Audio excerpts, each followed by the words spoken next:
DIY.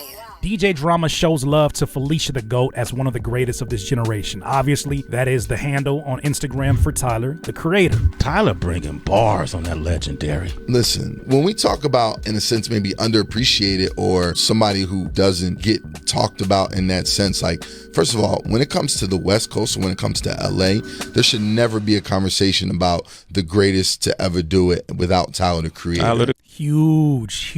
And I think DJ Drama knew exactly what he was doing by saying something like this on a platform as large as Sway's. Sway Universe is a platform that really holds up and highlight lyricists. The hyenas. So to gain that praise from Sway and DJ Drama in this same clip, that's a huge deal. Even residents of LA who know the impact that Tyler had, it's undeniable. After a certain point, you have accomplished enough things. You got all the accolades. You have been consistently great for a long period of time. And not only just great, but you've shifted the culture. Creator. You know what I'm saying? I'm in that energy right now. Like what Tyler has accomplished in the last decade or the last 13, 14 years. Like, even when we talk about the greats and we talk about the Mount Rushmore and we talk about the Drakes, the Coles, the Kendricks, the Nickys, the Futures, like, Tyler needs to be there with them as well. Absolutely. Tyler, the creator. I agree. That's some huge praise. You can obviously see here in the commentary, you get folks who obviously say things like, I don't know any of his songs. Sorry. Yeah, y'all are straight tripping. I'm happy Tyler's name is getting respect. I agree. He is so underrated. What you're seeing there in the comments is not too far away from how a lot of people even feel out here.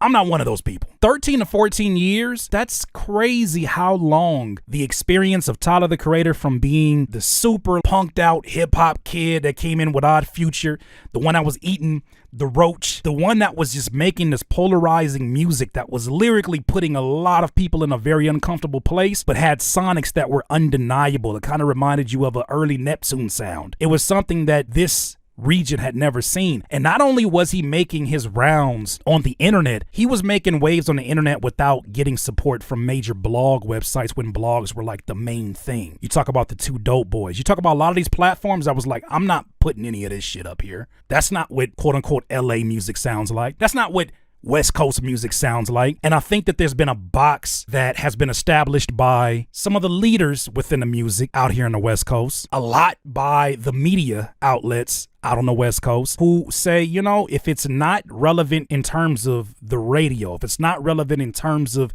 the metrics that they value it on, Tyler wouldn't be an artist that they would otherwise pay attention to. Matter of fact, they got a name that they say out here that this nigga's on some weirdo shit. It didn't help the fact that his sound was something that didn't sound like, quote unquote, what we expected from West Coast. It didn't help that the things that he were talking about wasn't necessarily the general popular idea of West Coast hip hop culture. It didn't help that he was dressing like a colorful golfer. The flyers that he made were completely different. The music videos were completely different, unsettling at times. It didn't help all these elements were happening in terms of the perspective of the city, but damn it, did he not do it anyway. When we talk about Yonkers, this was a culture shift, going against every rule of what makes somebody a success on the West Coast as an artist and a hip hop artist and as a rapper. When you think about what music sounded like at that time, 12 years ago, you're talking about like DJ Mustard at the height of his reign, and you're talking about music that was super up-tempo. Folks heard that and it was like, there's no way that gets on the radio. I remember the first time Power 106 played Yonkers on the radio. Why? Because the swell from the internet was so fucking large, it could not be ignored. This left it open for alternative hip hop from the West Coast to establish its own presence, to be its own voice, and it was a ripple effect from this. He's doing this without West Coast cosigns. 2 Grammy Awards, 3 BET Hip Hop Awards, a Brit Award, and an MTV Music Video Award. Let's add on top of that the Loader Squad series. Every medium you could think of that an artist finds a way to have a voice in, he's had a voice in. And when we're talking about folks being the greatest of all time, correct me if I'm wrong, isn't that really what we're talking about? Is having the ability to not just shift culture one time, but to be able to shift it multiple eras. Whenever as an artist, you're able to take your fan base through an experience like this, regardless of how you personally feel about an artist, that is a legend. I know why they don't want to give it to Tyler.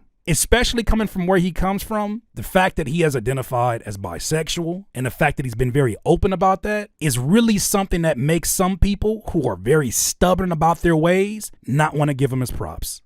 And it's unfortunate, but this is where I feel like it's a bias not only on the West Coast with a Tyler, but it's also a genre bias as well. Here's another clip that I think only reinforces the legend of a Tyler the Creator. Lil Wayne and Tyler influenced, and more so Tyler, Ye to change his verse, Kanye to change his verse on Smuckers. Sent me his shit the day after I played it. I went back the day after Wayne sent it and played it for Ye again. And he heard me and Wayne verse, and he was like, ripped his paper out of his notebook, balled it up, and started a new, and it was ideas on there. And he was like, y'all niggas really about to make me rap and go in. Like, I ain't had niggas making me want to do that in so long.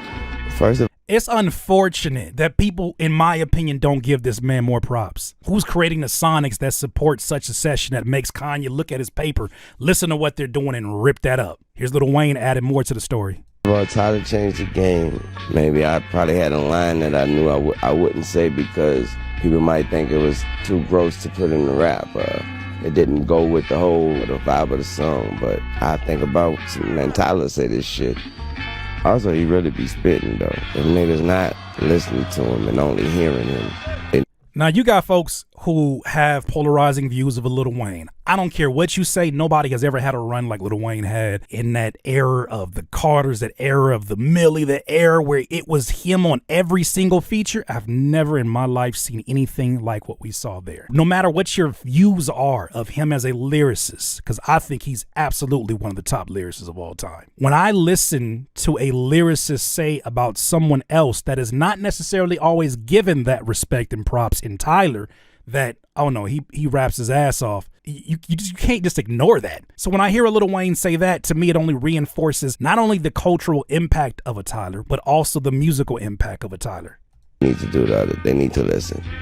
Because, hearing and listening is two different things. Push you, like, nigga, work with your hands. Like, it keeps you earnest. Like, you see the lines on your record in my hands right here. Yeah, when you showed me that, I was just like, oh, but I'm glad you put that battery in my back, man. When you said that line, man, I was like, but that's one of your jobs in hip hop. I don't think it would have been a Yeezus if it wasn't for you. You hear that? That is Kanye telling Tyler the Creator, I don't think there would have been a Yeezus, that album Yeezus, without Tyler. I don't think it would have been like this verse right here if it wasn't for you. It's like, or the shit that Wayne just did. Because it's certain niggas that push you different directions. Like, it's really unfortunate. And this is more so a zoomed out point of view of just hip hop culture as it meshes more and more with internet culture. You'll have some Joe Schmo that can say this person fell off, and then there's 1,000 or 4,000 people who are like, yeah, now that you said it, it must be true because you got 1,000 retweets. Because we have this copycat, this piggybacking culture and things, it's unfortunate because I think it puts an extended time that someone has to perform at a very high level for us to consider them legendary, for us to consider them one of the GOATs. There's nobody doing what you're doing. And I think he deserves a hell of a lot more than a head nod and acknowledgement. I think he deserves the legendary status that he is approaching, if not already at. After 14 years of performing at a high level, going